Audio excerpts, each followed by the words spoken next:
thousands of teachers in Oklahoma and Kentucky walked off the job Monday morning, shutting down school districts as they protested cuts in pay, benefits and school funding in a movement that has spread rapidly since igniting in West Virginia this year.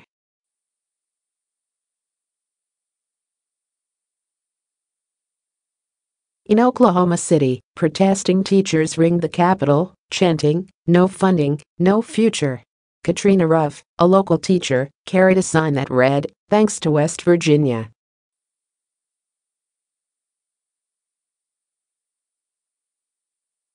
They gave us the guts to stand up for ourselves, she said. The walkouts and rallies in Republican-dominated states, mainly organized by ordinary teachers on Facebook, have caught lawmakers and sometimes the teachers' own labor unions flat-footed.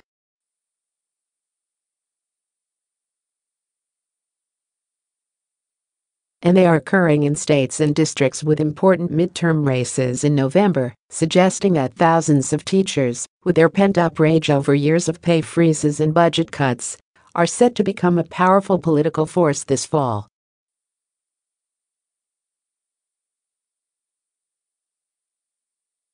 The next red state to join the protest movement could be Arizona, where there is an open Senate seat, and where thousands of teachers gathered in Phoenix last week to demand a 20% pay raise and more funding for schools.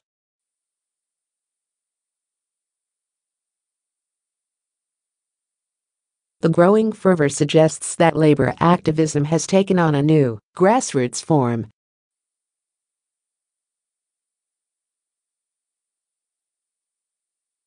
"Our unions have been weakened, so much that a lot of teachers don't have faith in them," said Noah Carvelis, an elementary school music teacher in Tucson, Arizona.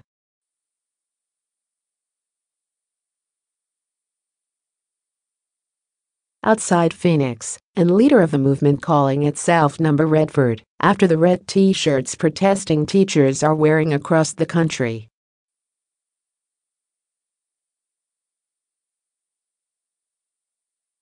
Mr. Carvelis said that younger teachers had been primed for activism by their anger over the election of President Trump, his appointment of Betsy DeVos as education secretary, and even their own students' participation in anti-gun protests after the school shooting in Parkland, Florida.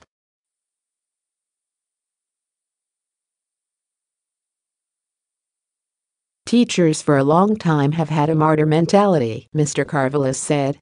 "This is new.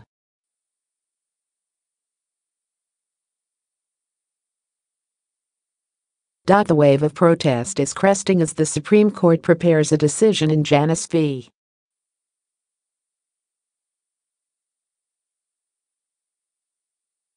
AFSCME, a major case in which the court is expected to make it harder for public sector unions to require workers to pay membership fees.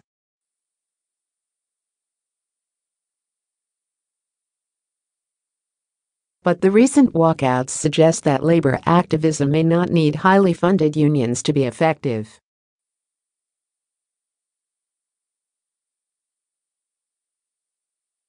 Unlike in strongholds for labor, like New York or California, teachers' unions in West Virginia, Oklahoma, Kentucky, and Arizona are barred by law from compelling workers to pay dues.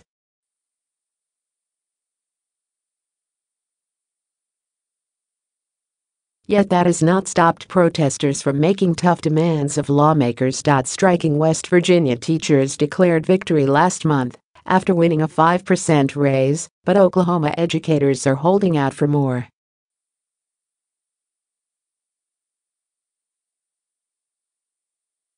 Last week, the legislature in Oklahoma City voted to provide teachers with an average raise of $6,000 per year, or roughly a 16% raise, depending on experience.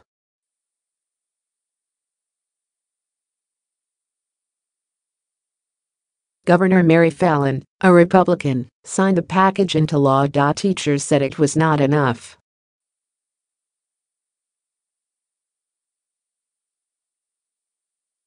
They have asked for a $10,000 raise, as well as additional funding for schools and raises for support staff like bus drivers and custodians.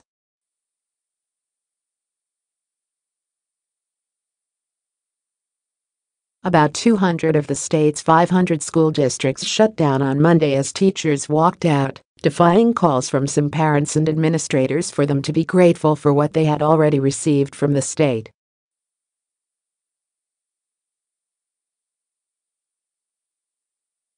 To pay for the raise, politicians from both parties agreed to increase production taxes on oil and gas, the state's most prized industry, and institute new taxes on tobacco and motor fuel.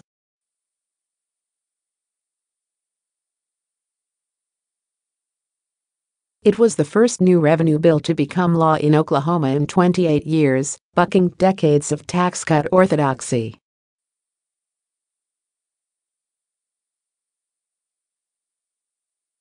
In Kentucky, teachers earn an average salary of $52,000, according to the National Center for Education Statistics, compared with $45,000 in Oklahoma.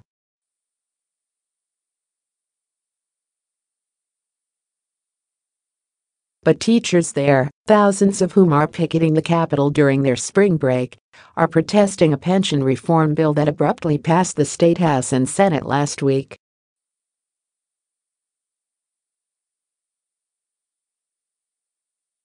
If Governor Matt Bevins signs it into law, it will phase out defined benefit pensions for teachers and replace them with hybrid retirement plans that combine features of a traditional pension with features of the 401(k) accounts used in the private sector.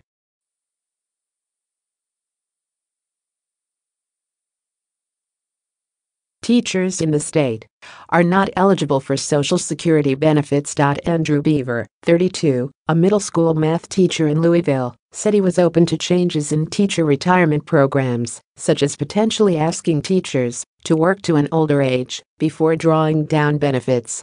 Currently, some Kentucky teachers are eligible for retirement around age 50.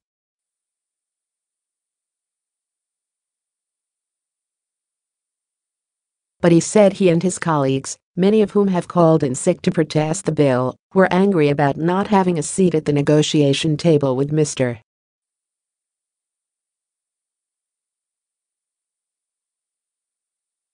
Bevin, a Republican, and the Republican majority in the legislature. Mr. Carvelis, 23, said teachers would not walk out of class unless they were able to win support from parents and community members across the state, including in rural areas.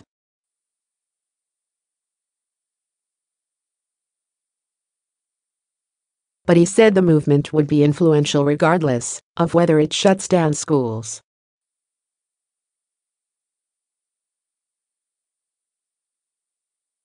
We're going to have a lot of teachers at the ballot box who I don't think would normally go in a midterm year, he said.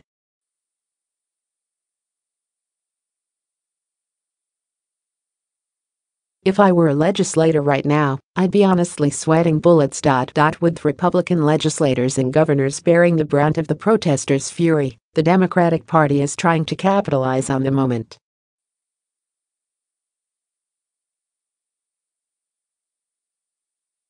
The Democratic National Committee plans to register voters at teacher rallies and hopes to harness the movement's populism.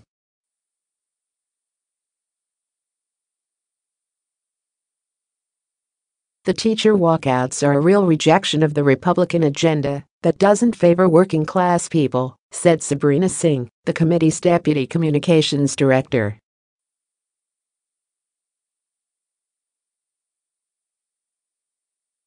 Republicans aren't on the side of teachers. The Democrats are. That type of rhetoric is a sea change from the Obama years, when many Democrats angered teachers by talking less about core issues of schools funding than about expanding the number of charter schools, or using student test scores to evaluate teachers and removed ineffective ones from the classroom.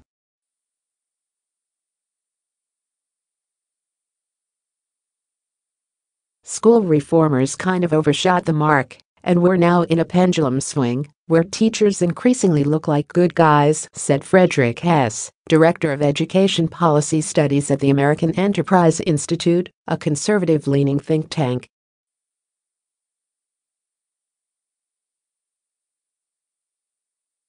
Republicans too, he said, should consider pitching themselves as teacher-friendly candidates, perhaps by tying teacher pay raises to efforts to expand school choice through private school vouchers or charter schools.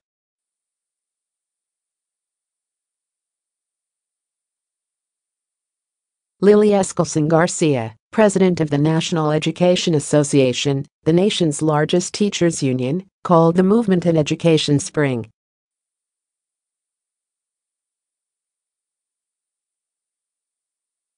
This is the civics lesson of our time, she said. The politicians on both sides of the aisle are rubbing the sleep out of their eyes.